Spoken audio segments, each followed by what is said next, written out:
Some crimes are simply unforgivable. I think that Gertrude carved the words, "I am a prostitute and proud of it," in Sylvia's stomach because she was already planning to murder her. Welcome to WatchMojo.com, and today we're counting down our picks for the top 10 worst mothers in history. Before we begin, we publish new videos every day, so be sure to subscribe for more great content. For this list, we're looking at real-life mothers who did terrible and unthinkable things to their children. And I'm sorry. That's all I can say. And I ask him to forgive me. That's all I can tell you. Number 10. Susan Smith. In 1994, Susan Smith reported that her car had been hijacked with her 14-month-old and 3-year-old son inside. I want to say to my babies that your mama loves you so much. Adding racial tension to the mix, she claimed they were taken by a, quote, black man. For the next week, she pleaded for their safe return and drew sympathy from the entire nation. 9 days later, she confessed to strapping her boys inside her car and driving it into a lake, where they drowned. Smith's confession caused nationwide outrage, and despite claims of postpartum depression, she was sentenced to life in prison. Number 9. Theresa Knorr. Knorr was a single mother of 6 who tortured her children. The abuse they experienced was so severe that it inspired the horror movie The Afflicted. Come on, open wide. I'm saying you gotta eat this.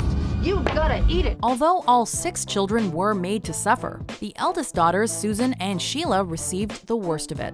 Susan was stabbed, shot, subjected to home surgery, and finally burned alive by her brothers at her mother's instruction. Knorr forced Sheila into prostitution and later hogtied and starved her to death in a closet. Terry, Knorr's youngest daughter, eventually brought justice for her sisters when she escaped and alerted authorities. Knorr received 2 consecutive life sentences. Number 8. Mary Ann Cotton. A real-life 19th century Black widow, Cotton buried 3 husbands due to, quote, intestinal problems, which are now believed to have been arsenic poisoning. 11 of her children died of similarly suspect causes. The motive behind these murders? It would appear to be financial. She was big on collecting life insurance. Cotton got away with murder for 20 years until she made the mistake of complaining about her stepson to a parish official. When the healthy boy died less than a week later, an investigation was launched. Mary Ann Cotton was found guilty of murder and hanged for her crimes. Bind the legs, cap over her head, pull the lever, and down she'd go. Number 7. Claire Biggs. Claire Biggs was known to authorities and social workers. Her prior convictions, including drug abuse, led to the removal of her first child, but her second child, Reese, fell through the cracks. And so, he remained in the custody of Biggs and her boyfriend, Paul Husband, who had prior convictions for sexually assaulting a child. The infant would need to have been savagely beaten, as the autopsy showed 13 broken ribs, a broken shoulder, and wrist. Biggs and Husband were jailed for their crimes, but since the exact cause of death could not be determined, Biggs received just 8 years for assault, and Husband got a little over 2 years for neglect. Number 6. Stacie Parsons. But just because she's a mother doesn't mean she doesn't have the potential to kill him. Parsons' husband, Gary Wyatt, threatened her with divorce, and she retaliated by killing their 4-year-old daughter, Victoria. She drove Victoria to a bridge, where she stabbed her in the chest, delivered blunt force trauma to her head, and drowned her. Parsons then placed her in the trunk of her car, where she was found by Wyatt. The distraught father attempted CPR, but Victoria was already dead. Family members say that Parsons was always jealous of Victoria and was disappointed that she wasn't a boy. Parsons turned herself into police just hours after the murder.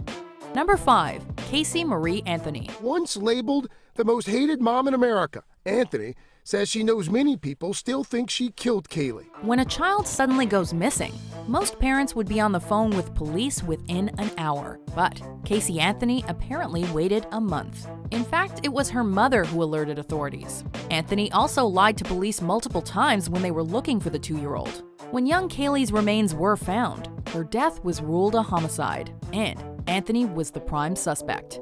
After a long and very public trial, however, there wasn't enough evidence to convict Anthony of the murder, and she went free in 2011. Public outcry following the verdict was significant, as many felt Anthony was directly responsible for the murder. Number 4. Belle Gunness. This 19th century criminal might remind you of Mary Ann Cotton. Gunness mainly killed men, starting with her husbands, to claim insurance money. Her children and stepchildren were used as pawns, and she killed them when it suited her. She went so far as to put advertisements in the newspaper, calling for male partners to help at her farm, only to kill and rob them. When henchman Ray Lamphere threatened to expose her, she staged a fire that killed her 3 children and seemingly planted a female body to fake her own death. She had withdrawn most of her money shortly before the fire, and though there were countless sightings, she was never verifiably seen again. Number 3. Gertrude Baniszewski.